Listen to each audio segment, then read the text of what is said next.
There we go. Ernest Wilkins. Ernest Hi. is Ernest is one of the most like naturally gifted networkers that I think I've ever met. When we worked together at Red Eye, which was RIP, never forget Red Eye, paper owned by the Chicago Tribune. Ernest wrote a column where he was known as Chicago's wingman, and I feel like that's just his general Yeah. life vibe, like super well connected in a very genuine way. And Ernest, I want to start off this conversation about content promotion by asking whether you feel like you are naturally a good networker and promoter, or whether that's something like you've had to teach yourself to do. Well, first off, hi everybody. And to be honest with you, I have had to teach myself. I think as a writer, I mean, you all know as writers, the number one thing I'm always into is what is getting put on the page or what I'm writing down or whatever format it takes, but that's what I'm caring the most about. And so a lot of times, stuff would come out and I wouldn't even promote it at all. And then you start wondering, like, well, what the hell is this all about? Why am I not getting XYZ or why am I not seeing the result ABC? And so that led me to be like, all right, well, let me go figure this out. Even when we were at the trip, like I think, that was the first era really people started to like post their stuff as, content people. I think that's when the shift started. But, at the end of the day, it was definitely something I had to just like start doing, frankly. Mm-hmm. And how did you get better at it, or how did you I mean, honestly, to be honest, like I've always been the person who is curious. I'm curious, right? Like I think that's a defining trait in my defining life arc narrative.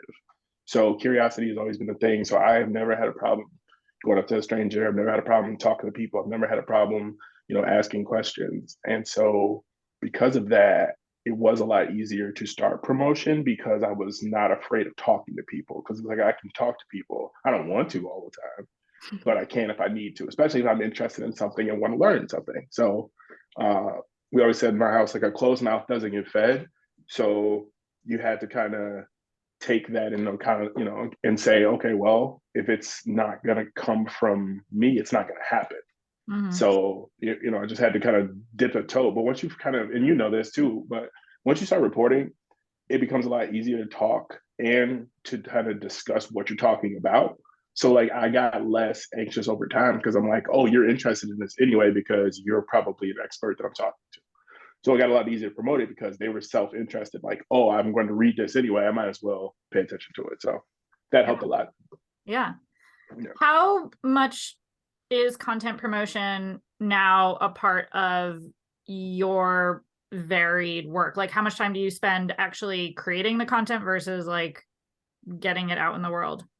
Oh man. Okay. So this when Office Hours started in late 2019, mid top of 2019, the plan was don't pay attention to anything promotion related or like output related for the first 100 issues. I was like, put your head down and just make 100 things because I think, as we all know, like writing every day sucks. You got to do it sometimes, but it is not my favorite thing to do. But it kind of took me out of that need to feel anxious about the stuff I was putting out because I was just putting it out. So like if it was just for me, I could just focus on being into it and not worry about feedback. And so then around like issue 100, 101, I was like, okay, let me start looking at the publisher thing. And by then you look up and you have subscribers because I would post about it on Twitter because I knew people were excited about what I was writing because I know my friends, right? And like I know my audience. But as a creator, I focused, I would say 90-10 at first on, creation versus promotion. But I'd say nowadays it's definitely a 60-40. I think you always should be creating more than you're promoting your stuff just because like you're going to need to make more stuff. You know what I mean? So like you can only promote it. Like you should continuously promote your stuff, but I can get into that in a little bit. But 60-40 is my balance at this time for sure. Yeah. Yeah. You recently worked for Twitter. Yeah. That's the happy hour we can have right now. Ooh, Yes. yeah, Yeah. And I mean, like beer Twitter is definitely a thing. We like absolutely. many of us here Shout out to live on y'all, it. man. Yeah, you know. Yeah. And like I know a lot of us here have done spaces. We use Twitter a lot to promote our work and find sources and like network with each other. Just, I know this is like $1 million question, but like, what should we all be doing on Twitter, right? Like, should we be there anymore? What should we be doing? Okay. Help. I'm going to give you the professional answer. Yeah. And then I'm going to give you the personal answer.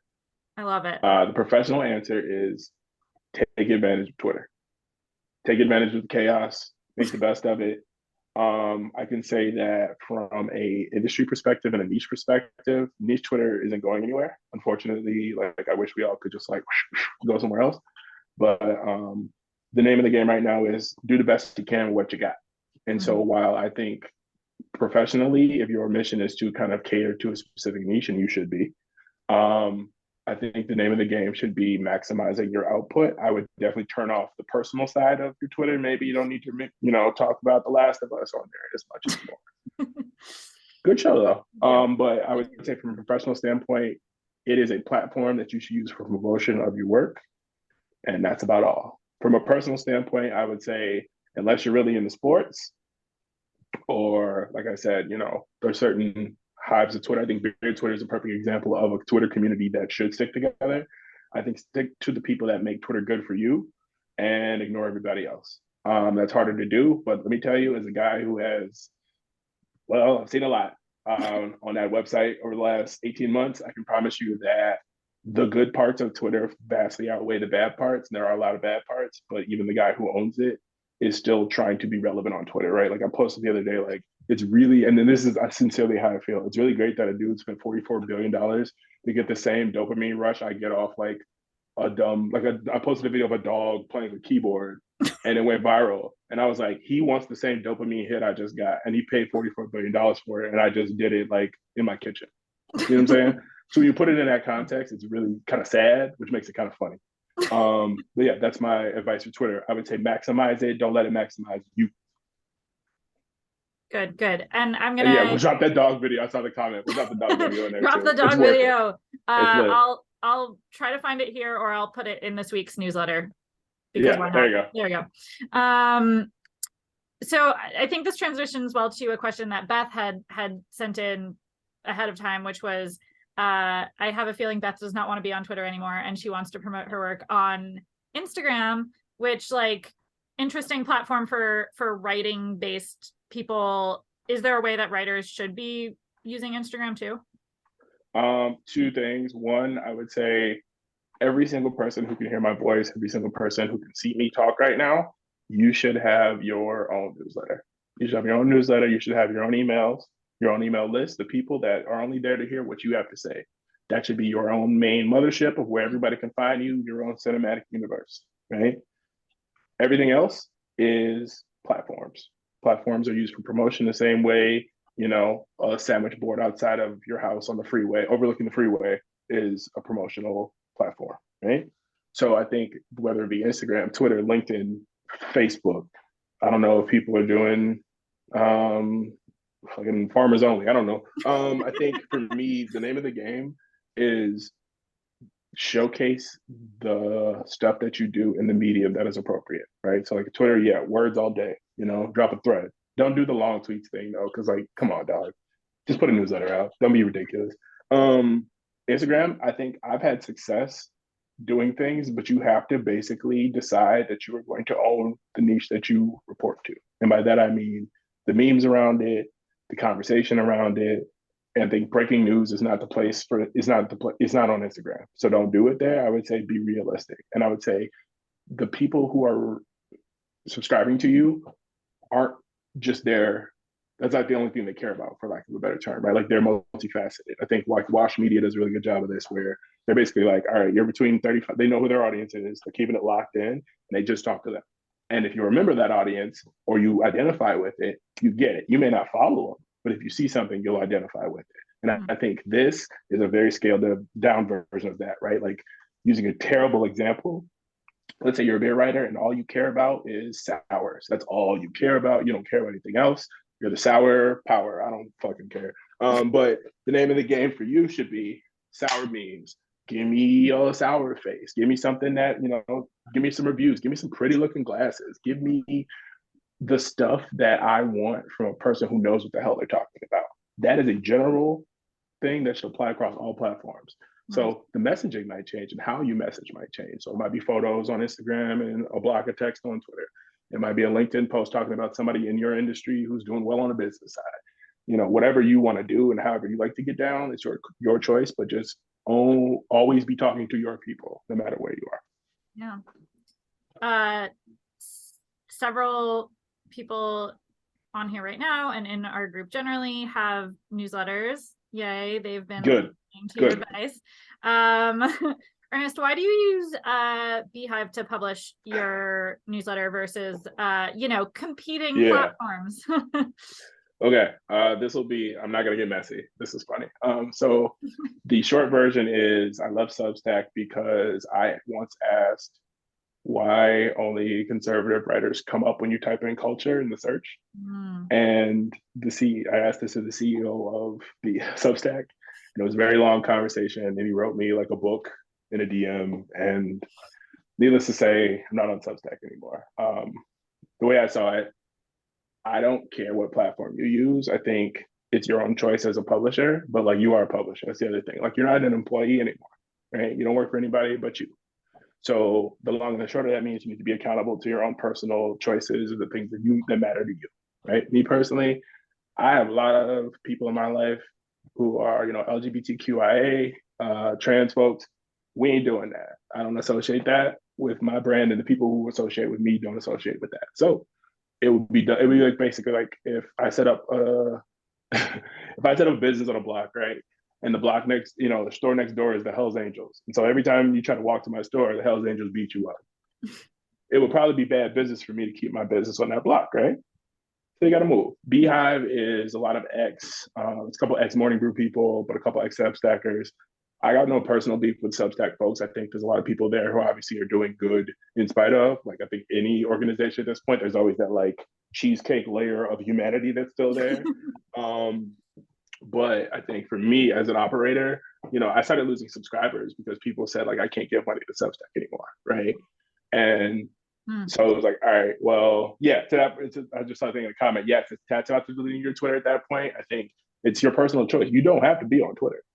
Like nobody's forcing you to be there unless people feel like you have to be. But this ain't 2012 anymore. If you want to leave, you can. But I wouldn't do it unless you have your audience with you already. And if it's a situation where you're just starting out, maybe get your follows up, maybe get your subscribers up and then bounce. But the thing is, you always had the ability to bounce. And I think that's the difference. The people who built their entire, you saw what happened. There was a couple years ago when Instagram went down, right? Like all those people who make money off Instagram, the, tummy tea people and the BBL people, like those people lost a lot of money because they didn't have an alternative plan, which was their own list and their own like mothership, like I said. So that's, yeah.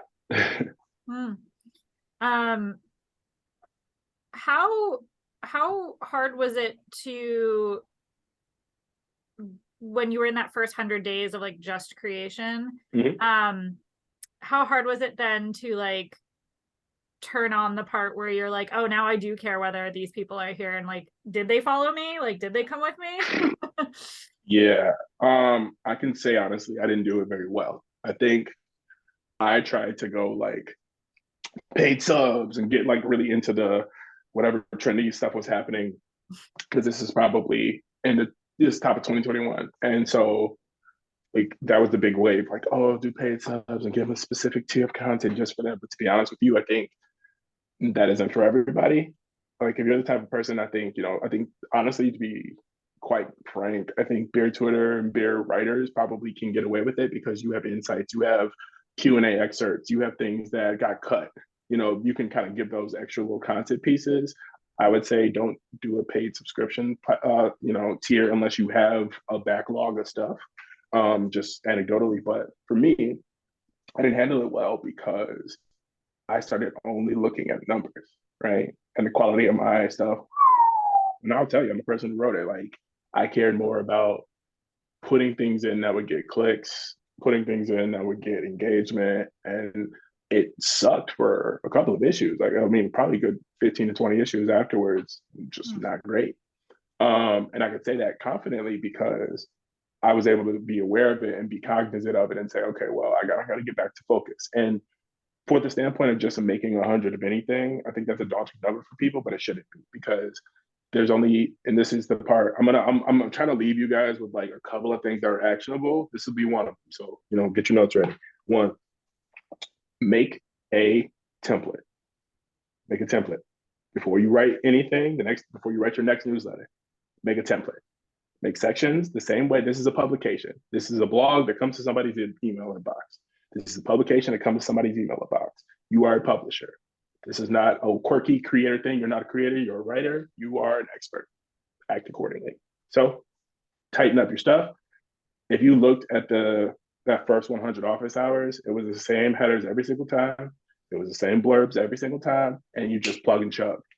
And so and this is the second one. All right. So number one is what? Template. Template. Thank you. Everyone else is muted, but I know they're saying it in their heart. But I just wanted to see people engagement, because people don't pay attention on these things. I know I did. Yeah. But number two, what is your niche? Right? The niche is not, I write about beer. The niche is not, I write about a type of beer. Go two down. So when you're thinking about, plug and chug is definitely a real thing. And that's like, I'm from the Midwest. We say stuff like plug and chug.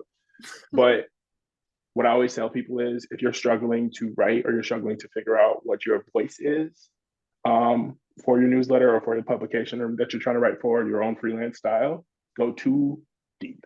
Too deep means I am a media writer. I work in media. I am a writer. I write about business and culture. I write about business from the lens of culture, right? So like those top two things, that's 4 deep, but you can go more than that. But I like to be super specific with my niche stuff, because it tends to really hit a specific audience that is then able to respond. You find out very quickly that these people are into it. Sorry, I just saw the comments. That's funny. The big thing for me is you really, really, really, really gotta be specific about who you're talking to. And I think sometimes, especially across industries where you're all kind of covering the same thing, it can probably feel redundant, right? Like, how many times do you write about fucking IPAs? I don't know. I'm sure some of y'all, I'm sure you could do for the rest of your life. Hey, God bless you. But like Ryan on here writes about beer and donuts. He's the beer and donut writer. And guess what? That is a niche, because there's so many like things you can do within that realm that he can probably crank out 200 issues and I'd read all of them. You see what I'm saying? Yeah, Brian, get to work. What are you doing? But seriously, I think that's a big thing for a lot of people who, they get frustrated because they're like, what do I have to say? Why do people care what I have to say? The answer is because this thing, that niche, better than anybody else. And there are a lot of niches within beer. There are a lot of niches within, niches. And I think instead of trying to appeal to everybody, you should appeal to your people. Yeah, this really segues into a question that Emma sent in ahead of time, which was, do you have tips for synthesizing the many directions that your professional life goes at once? Especially like presenting yourself to the world, like what is Earnest? Like Earnest is a blank, right? And it's do you try to find intersections, she asks, or do you just let yourself have like podcasting over here and writing over here and this and that? Like how do you okay, so this one I have a defined answer for this because I had to answer it myself, and so stick with me. There's like, I call it 4 things. 1, what is your mission, right? So multi-hyphenates are good at a lot of different things, but there's a mission that defines it, right? Mine is curiosity. So when I lead with that, it doesn't matter what I'm talking to you about or what platform I'm talking to you from. You know that when you get me, you're going to learn something you didn't know before, right? Or we're going to find out something together, right? So that common thread is so important. So all of those different areas of expertise, you do have one thing that's probably common that goes through all of them. So dig into yourself, it's pretty gross, but you still got to do it and find out what that thread is, right? So once you identify that, then you can build a brand narrative around yourself, a personal brand narrative. Like the narrative is, I'm curious, I want to learn about the world around me. Some of the things I'm really interested in are Bitch is sportswear, the business of culture, ABC, you know what I'm saying? So like that's just something that my mission is that thing. And I know that if you're coming to me for that, it isn't about the topic, it's about the thing I like or the thing that matters to me as a writer. Because that's why we do it, right? Otherwise we'd all be like, I don't know, surfing or some shit. So the second thing is that the intersections exist. You probably can't see them because you're too busy doing all the stuff. But there's intersections between your various areas of expertise. So look for those intersections, right? Where do they overlap? So like beer and donuts, guess what? There's a lot of bread involved, yeast. You know what I'm saying? There's a lot of stuff you can talk about. You could probably be the preeminent wheat guy if you wanted to be. You know what I'm saying? So like those unique insights or perspectives, like if you can combine those different overlaps of those intersections, that's where you can stand out. That's where you become that person. That is like I always say, you want to be the first person that somebody thinks of when they think about a topic, right? So like that'll help you be like, who do we know that knows a lot about wheat? You know, so look at it that way. And then just like be yourself. I hate to say be yourself because I sound like Mr. T or some shit, but like if you stay true to who you are and you don't pretend to have expertise in areas where you don't, I promise you people will respect it. I think people respect a lot more. People respect you a lot more when you don't know what you're talking about and are willing to learn, right? Especially as a writer, like I don't like writers that think they know everything. I think we see a lot of those columnists, opinion columnists, New York Times opinion columnists. We can do this all day. But truly, like if you don't know something, go figure the answer out and tell us and share it with us. Because a lot of times you, and actually all the time, you're not the only person who has that question. You might be the only person with, you know, the chutzpah to go figure it out though. And that's a win for everybody. So that's kind of my long, short version of that. Beth, you know a lot. Oh, and Beth, if you know nothing about anything, I guarantee you there's one thing you probably do know, even if it's like trivia around a specific TV show. I guarantee it. Beth knows so much about so many things. I'm See? wagging my finger at Beth. Beth. Two kind of like lightning round maybe questions before let's go. I'm ready. I'm excited. Open the floor up. I don't even know if it's possible to answer this question. I want to know the answer. Ken sent this in ahead of time. What is the best reach versus time invested bang for your buck when trying to attract people to whatever, your work, website, podcast, blog? Okay. Quick answers. It's two. One, if you're trying to make money, post that shit on LinkedIn. I'm sorry. I hate to say it. Post it on LinkedIn because people that on LinkedIn post stuff that you post on Twitter on LinkedIn. Just do it if you're trying to make money, right? If you're trying to get somebody to hire you, you're a freelancer, you want to pick up some clips, you want to get your fucking branded content on, put it on LinkedIn. I don't do this. You're going to start seeing, if you follow me on LinkedIn, you're going to start seeing me actually employ this over the next couple of months because I am not practicing what I preach, and that's embarrassing. But now that I've said it in a public forum, I now have to do it. You see what I'm saying? We look forward to seeing you on LinkedIn. Yeah, hey, just talking about, I'm thought leading. If you're trying to build an audience, I would say for the folks on this call, the best bang for your buck is twitter.com, unfortunately, still. Yeah. A different Brian with a Y, wanted to know, how do you convince people to sign up for a newsletter when they may already subscribe to a lot of others sort of generally in the same sphere? Brian with a Y, first off, I love your albums. You know, I'm a big fan of your, hits, Summer 69. I assume it's Bryan Adams. It is. I'm sorry to say this is a tough love thing. If you can't differentiate why somebody should follow you for the thing that you write about, then you shouldn't be doing it. Because the answer is your perspective. And if you aren't confident enough in your own perspective, then you're not going to be successful. And I'm sorry to say that, but as a person who, I'm not cool, folks, but I do believe in myself. And sometimes that's all you need. You're in good company with that. It sounds like an infomercial. I just need to like the vote. The more you know, like everything. Yeah, for real. Yeah. This has been awesome. I would like to open it up if anyone else has questions. I will. Yeah, I unmute yourself and ask. Otherwise, I have more questions for Ernest. So yeah. Let me know. Going once. No questions? Damn, I suck. Come on.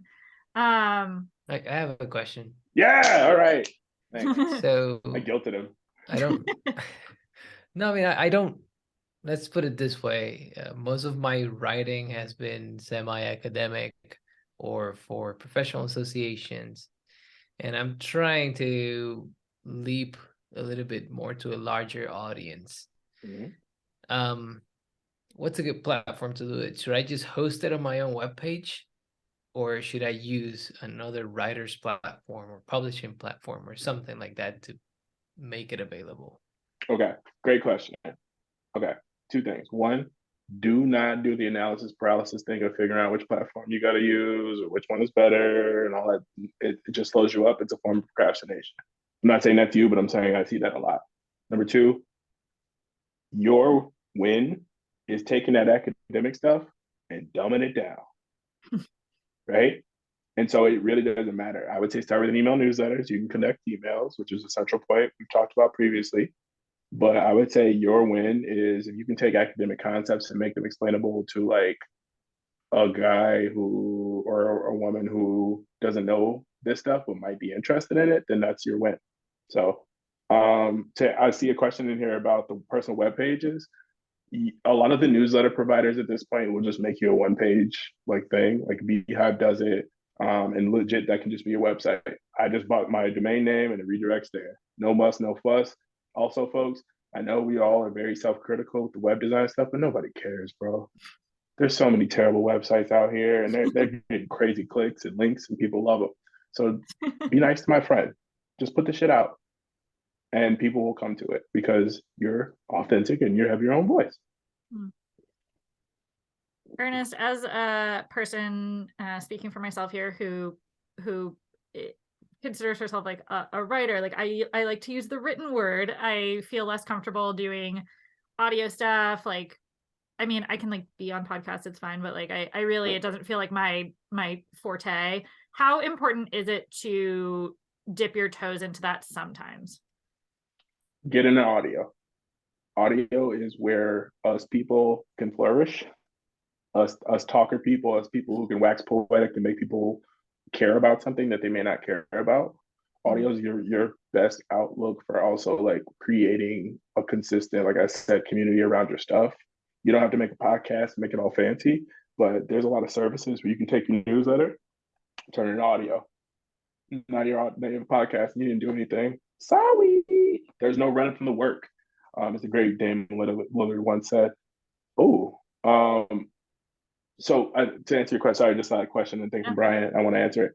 But to sum it up, I really think everybody on here should be doing some form of audio. And there's no reason why it can't even just be something like Spaces. Just get the reps out because I promise you, the more you do, the less it's anxious, especially audio too, because you can look however, you can wear whatever. It's great.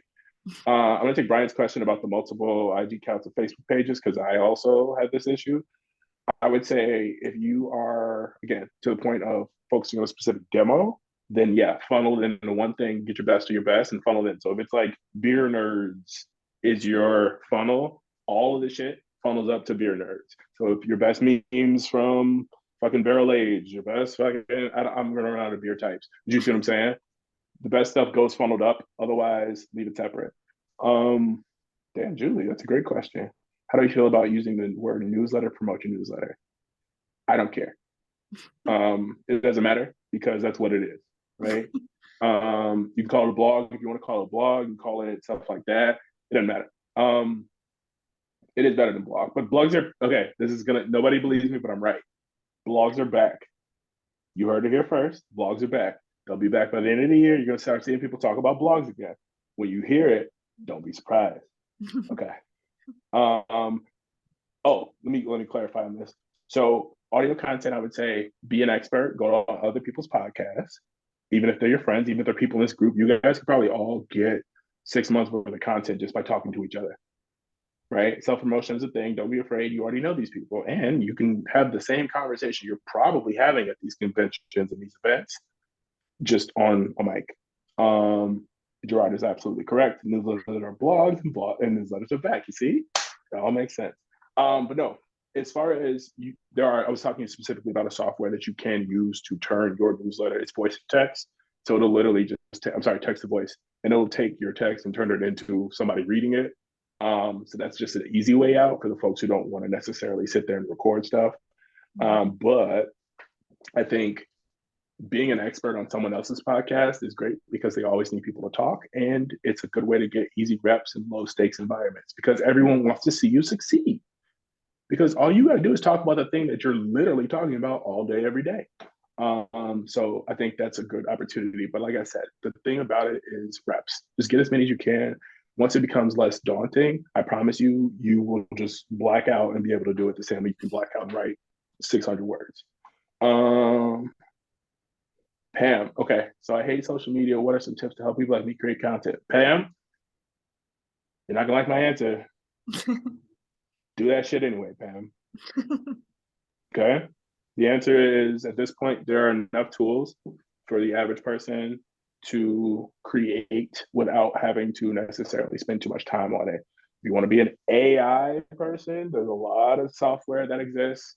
I know some people don't like it, but I think a lot of people, if we can get you using it and get you promoting it, I'd rather you use it than not use it, right? But the short answer is watch a couple YouTubes and know that I believe in you and that you can do it. Love that. We can do all things with Ernest beneath our wings, you know. Yeah. I want you all to be successful. That's why I'm here. Does anybody else have some questions? We have less than 4 minutes. So make them excellent. TikTok. Unless you want to do TikTok, you can ignore TikTok. Do not tell Doug Valicki. The why though, the why is that for people who are in the beer space, because of how aggressively they like keep stuff gated, you're never really going to cross over to those broader audiences because they're children. So legally, like they're not going to let you do it. So it's kind of a waste of time for beer folks, unless you're like drinking natty lights and jumping off of something. If that's your bag, by all means, you should definitely be on TikTok. Yeah. TikTok users are definitely 21. Oh, we have to update our slang and our insults. Millennials are now 40 years old. So now we're roasting Gen Z and Gen Alpha. Those are the new shitheads, okay? So you making millennials jokes, you sound like your dad now. Don't sound like your dad. Let's see. Are you seeing people? Oh, are the things you see people doing to promote their content that are actually detrimental? Yes. The answer is pretending like they're an expert and the only expert. Spamming people, and by that I mean spamming industry people. So you all should not be spamming each other. Okay, don't do that. But that's something I see a lot. The other thing is false community. So you'll see people promoting that they have this audience and our team and our people, and you go to look and it's like 6 people. There's nothing wrong with that. You can be passionate about a group of 6, but I think there are people who act as if they are. Remember the guru era? Remember all those gurus? Notice you never see any gurus anymore. There's a reason for that. And the reason because they were bullshitting you. So I would say that's a detriment because if I look at you and I go, I'm not going to want to engage with you. So I'm not going to want to read your newsletter. What are the things not to do? Don't be an asshole. Don't be a big time people in your industry. That's a big one. That goes across all industries. Don't big time the people in your industry, especially like if you get like a sick like byline or something. Don't do that because it always comes back to bite you in the ass. Promise. That's a universal though. Don't be an asshole. But I don't know. I think the one thing I actually have a question for you guys. Oh shit. Okay. I think this is just a personal thing as a person who drinks beer. Katie's probably heard me talk about this before, but the beer world used to be super daunting to me, right? It was very closed off. It was very like snobbish. And I think that has been democratized very much over the last 10 years, thanks in part to a lot of work from folks like you. So thank you for that. My question to you is it hard to communicate about beer to general people, and not because you're talking about beer, but is it because people only think about like Budweiser and Bud Light? Like now that craft beer isn't as popping it, like I feel like craft beer on a mainstream sense is less popping than it was, right? Like White Claws kind of came through and took over, just like from an outsider consumer perspective. Like, is it harder to be a beer writer right now, or are you finding that you can still kind of just do your thing? That's such a good question, Ernest.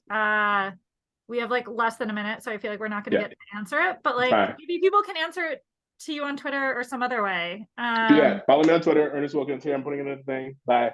We're gonna get off here. Follow me on Twitter. I love you all. Thank you so much for the time. Thanks for doing this, Ernest. This was so wonderful. We really appreciate it. And everybody,